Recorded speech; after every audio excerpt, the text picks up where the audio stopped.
Aisyah lives in Pahang, which is a state in West Malaysia. There is a little forest near Aisyah's house. When Aisyah's grandmother was alive, she used to tell stories to Aisyah about the little forest.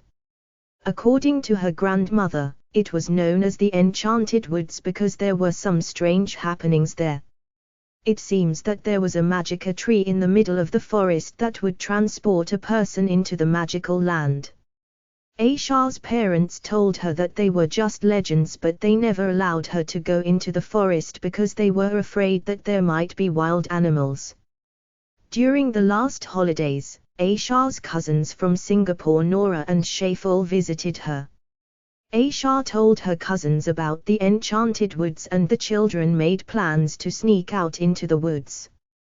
They decided to go on their adventure one fine, sunny morning. Nora was a year older than Aisyah and Shaiful was 3 years older, so their parents decided they could go for a walk on their own, but they were warned repeatedly not to go into the forest area. When the children reached the Enchanted Woods, they were amazed at the silence. There was not a single bird call or even an insect sound, and the leaves were absolutely still. It was quite eerie, and Aisyah was beginning to regret the idea. However, her cousins told her not to be afraid, they would look after her.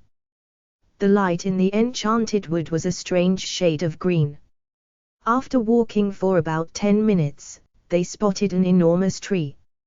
Its top was almost invisible, covered in mist. It had strange-looking leaves and its bark was bluish in color.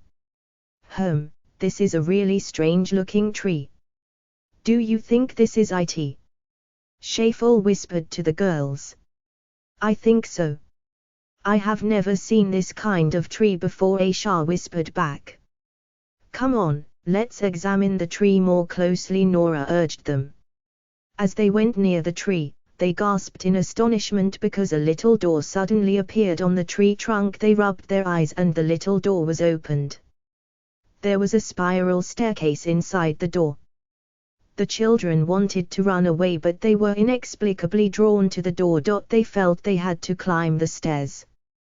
When they reached the top of the stairs, they came to a beautiful room. There were strange paintings on the walls and there were boxes filled with what looked like precious stones. Who are you and what are you doing here? A sweet musical voice asked. The sweet, musical voice belonged to the most beautiful lady they had ever seen. She was dressed like an ancient Malay princess, but she also had a pair of wings on her shoulders. The children stared at her in disbelief. Shaiful was the first to find his voice. Why you speak English? The beautiful lady then explained to them that she was the Queen Fairy of the Enchanted Woods. She said all her servants, the other fairies, had left because the Enchanted Woods would soon be chopped down. She said the fairies would punish the people by bringing floods on the land because the people were destroying the forest. Before the children could reply, she scolded them and told them they were not supposed to come to the Enchanted Woods. She told them she would make them forget about the Enchanted Woods and they would regain their memory only when the Enchanted Woods was gone. She waved sweet-smelling plant at them, and in the next second, the children found themselves in Aisyah's garden. They could not remember a thing, of course. However, when the Enchanted Woods was destroyed by the authorities to make way for a shopping complex the following year, the children remembered everything. Their parents refused to believe them when they told the story. So, they were the only ones to know about the Enchanted Woods and the Queen Fairy.